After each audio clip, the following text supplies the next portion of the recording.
শুভ সেই দুপুরেই বাড়িতে এসেছে, রুম থেকে বের হয়নি। মনটা কেমন যেন অস্থির লাগতেছিল, কিন্তু কেন এমন লাগছে জানা নেই তার।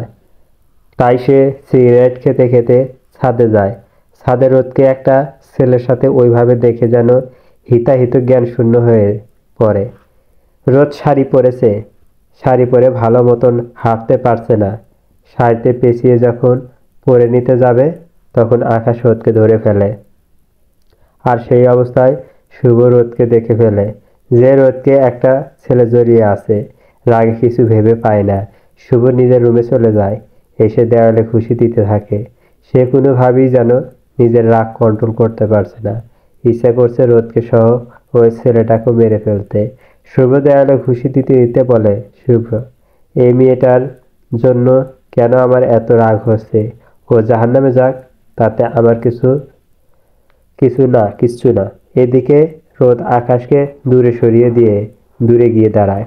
আকাশ মুচকি হাসে আর মনে মনে বলে, আগের জন্মে হয়তো কোনো ভালো কাজ করেছিলাম, তাই এই জন্মে এত সুন্দর বউ পাচ্ছি।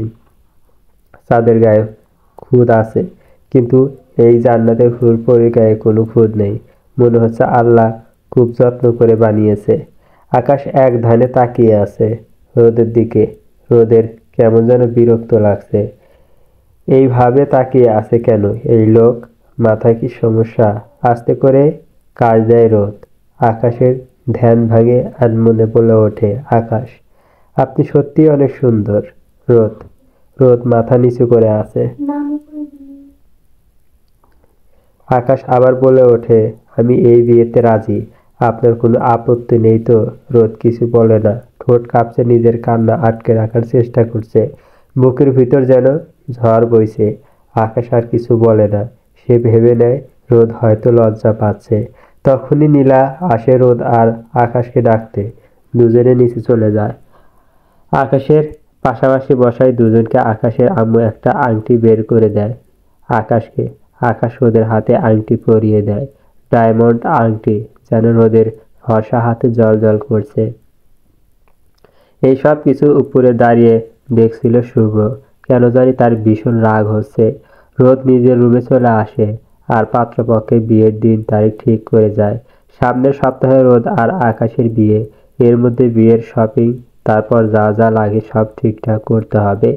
আরাফ চৌধুরী ভীষণ খুশি, কারণ সে এই মেয়েটাকে এই নরক থেকে বের করতে পারবে। মেয়েটা একটু সুখের দেখা পাবে। রোদ রুমে এসে কাঁদছে। নীলা রোদের কাছে যায়। রোদ নীলা জড়িয়ে ধরে কাঁদতে কাঁদতে বলে, রোদ, নীলা, আমার খুব কষ্ট হচ্ছে। আমি তাকে ছাড়া অন্য কারো কিভাবে হব? আমাকে একটু ভালোবাসলে কি এমন ক্ষতি হতো? নীলা রোদের মাথায় হাত বুলিয়ে বলে, নীলা, কাঁদিস না রোদ, নিজেকে শান্ত কর। সে যদি তোকে ছাড়া থাকতে পারে, তাহলে তুই কেন পারবি না? ভুলে যা, সব মনে করবি, সব একটা দুঃস্বপ্ন। নীলার কথা শুনে রোদ নিজেকে শান্ত করতে পারছে না। নীলা রোদের মুখ তুলে চোখের পানি মুছিয়ে দিয়ে বলে, নীলা, জানু, প্লিজ এইভাবে কাঁদিস না। তোর কান্না দেখে আমারও কান্না পাচ্ছে। প্লিজ। আর শোন, আকাশ ভাইয়াকে দেখে মনে হলো সে খুবই ভালো ছেলে, আর তোকেও সুখে রাখবে। রোদ কিছু বলছে না, শুধু ফুঁপিয়ে যাচ্ছে। নীলা আবার বলে, নীলা, সন্ধ্যা হয়ে আসছে জানু, আমি এখন বাসায় যাই। আর প্লিজ কান্না করিস না। নীলা রোদের রুম থেকে বের হয়ে সামনে হাঁটছে। এমন সময় কেউ হাত ধরে টেনে নিয়ে দেয়ালের সাথে চেপে ধরে। নীলা কিছুটা ভয় পেয়ে যায়। সামনে নীলাই দেখে রাগে কটমট করতে করতে বলে, নীলা, এই অসভ্য লোক, আপনি আমাকে এখানে এনেছেন কেন? ছাড়ুন বলছি, তাহলে কিন্তু চিৎকার করব। নীলা কেমন করে যেন নীলার দিকে তাকিয়ে থাকে। তারপর বলে, নীলা, তো বারণ কে করেছে? করো তুমি চিৎকার। নীলা কিছুটা ঘাবড়ে যায়। ভয়ে ভয়ে নীলা জোরে জোরে শ্বাস নিতে থাকে। নীলার ঠোঁট থর থর করে কাঁপছে। নীলার ঘোর লেগে যায়। ঠোঁট ডুবিয়ে দেয় নীলার ঠোঁটে। নীলা কিছুটা সময় লাগে কি হচ্ছে বুঝতে। যখন বুঝতে পারে কি হচ্ছে, তখনই নীলাকে জোরে ধাক্কা দিয়ে নিজের কাছ থেকে সরিয়ে দিয়ে ঠাস করে থাপ্পড় মারে নীলার চোখের পানি। রানিং থাকবো। নীলা দৌড়ে বাড়ি থেকে বেরিয়ে যায়। নীলা কিছুটা সময় লাগে বুঝতে কি হচ্ছে। যখন বুঝতে পারে সে ঘরে বসে কি করে ফেলছে তখন নিজের মাথা চেপে ধরে আর বলতে থাকে, নিলয় সি নিলয় সি নিলয়, তুই এটা কি করে পারলি? সি এতটা নিচে কি করে নামলি? তোকে কি নীলা মাফ করবে?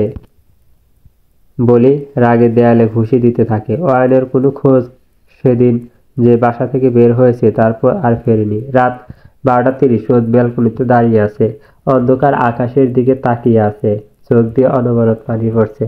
আকাশের দিকে তাকিয়ে বলে রোদ, আমাদের বিচ্ছেদটা ছিল অনাকাঙ্ক্ষিত। আপনাকে কেন্দ্র করে আমি যে জগৎ সাজিয়ে গুছিয়ে গড়ে তুলেছিলাম, একটু একটু করে হঠাৎ একটা ঝড় সেই জগৎ ভেঙে চুরে চুরমার হয়ে গেল। আমি সব কিছু চুপচাপ দেখে গেলাম। সমুদ্রের ন্যায় তীরে ডোবা মানুষ অনেকক্ষণ সাঁতার কাটার পর যখন কূলের দেখা না পেয়ে শেষমেশ নিয়তিকে মেনে নেয়, সাদরে গ্রহণ করে মৃত্যু, তেমনি আমারও যেন কিছুই করার নেই।